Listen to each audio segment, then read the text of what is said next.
नमस्कार। खबर मुलायम सिंह यादव से जुड़ी हुई। मुलायम सिंह यादव की छोटी बहू यानी कि अपर्णा यादव, जो कि पीक यादव की पत्नी हैं, उनके बीजेपी में आने की संभावनाओं पर सियासत बहुत गर्म है। और इसमें जब क्वेश्चन पूछा गया अखिलेश से, तो उनका भी एक तंज था बीजेपी की तरफ कि बीजेपी आखिर उनके परिवार में इतना इंटरेस्ट क्यों ले रही है। हालांकि आपको ये बता दें कि अपर्णा यादव की भी एक शर्त है। वो शर्त ये है कि यदि उनको बीजेपी लखनऊ कैंट सीट, जो कि काफी सेफ सीट मानी जाती है बीजेपी के लिए, वहां से यदि उनको टिकट दे तो वो बीजेपी में शामिल हो सकती है, ऐसा सूत्र कह रहे हैं। लेकिन इस सीट भी बड़ी गजब की है। ये सीट पहले रीता बहुगुणा जोशी के पास में थी 2012 में, जब यहाँ पर कांग्रेस से जो वो रीता बहुगुणा जोशी लड़ी थी तो वो जीती थी। उसके बाद में अपर्णा को जब समाजवादी पार्टी ने पिछली बार इस सीट दी थी तो इस सीट में उनकी हार हुई थी, और इस बार फिर जो है रीता बहुगुणा जोशी इस सीट से जीती थी। आपको बता दें कि रीता बहुगुणा जोशी 2019 में सांसद बन गई थी। उसके बाद ये सीट सुरेश तिवारी के पास में पहुंच गई थी, जो बीजेपी के हैं। इसके बाद में काफी समय से इस सीट पे लगभग 7-8 साल तक इस सीट पर रीता बहुगुणा जोशी काफी मेहनत करती रही, और अब उनका ये भी मानना है कि अपने लड़के यानी कि मयंक जोशी को वो इस सीट से दावेदार बनाना चाहती है बीजेपी का। तो ये सीट काफी चर्चा में है, और इसके साथ में जो मुलायम सिंह का परिवार है, उनकी छोटी बहू और उनके जो पारिवारिक कलह है, एक बार फिर साथ में सामने निकल के आ रही है।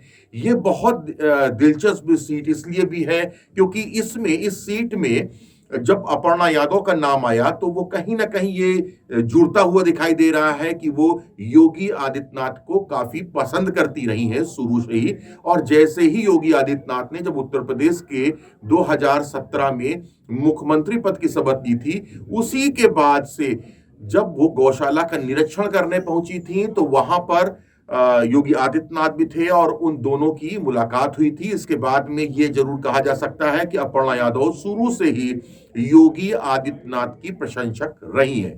तो इस वजह से भी ये खटास, जो पारिवारिक खटास है मुलायम सिंह परिवार के अंदर की, ये भी निकल के आ रही है। और इसके पीछे इस सीट का यदि बात की जाए तो सीट का इतिहास बड़ा पुराना है, और ये सीट में इस बार बीजेपी के लगभग 100 लोग जो होंगे दावेदार होंगे, जो कि चाहते हैं कि वो इस सीट से चुनाव लड़े, क्योंकि ये सीट बीजेपी के लिए काफी सेफ है और यहाँ पे ब्राह्मण बाहुल सीट है ये। इसलिए जो रक्षा मंत्री हैं राजनाथ सिंह, उनके जो छोटे बेटे हैं नीरज सिंह, उनकी भी पैरवी बीजेपी का एक धड़ा कर रहा है कि यहां से उनको चुनाव लड़ाया जाए।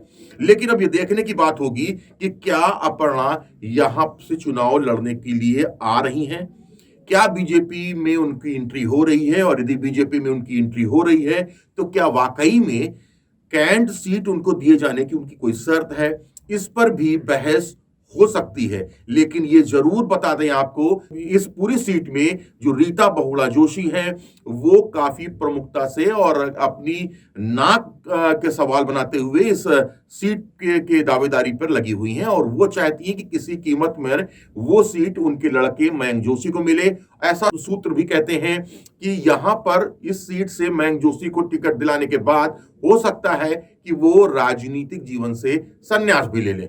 तो ये बड़ी बात हो सकती है, और ये चर्चा फिर से इस समय बहुत तेजी से है, क्योंकि पिछली बार भी अपर्णा यादव की नाराजगी दिखाई दी थी मुलायम सिंह परिवार से, और ऐसा कहा जाता है कि मुलायम सिंह का भी हाथ अपर्णा यादव के ऊपर बताया जा रहा है, क्योंकि वो ज्यादा फेवरेट बहू उनकी कही जाती हैं, काफी ख्याल रखती हैं। इस वजह से भी ये बात चर्चा में है कि क्या अपर्णा यादव वाकई में बीजेपी ज्वाइन कर सकती हैं। यदि ज्वाइन कर सकती हैं करेंगी तो क्या आखिर जो अखिलेश और मुलायम के अंदर की दूरियां हैं, क्या प्रतीक यादव से भी उनकी दूरियां बहुत ज्यादा बढ़ गई हैं, वो भी सामने सतह पर दिखाई देने लगेंगी। ये सारे प्रश्न हम आपसे बताते रहेंगे, उनका हल भी बताएंगे। आप देखते रहिए beforeprint.in। अगर आपको हमारा वीडियो पसंद आया हो तो इसे लाइक करें, सब्सक्राइब करें और साथ ही बेल आइकन दबाना ना भूलें।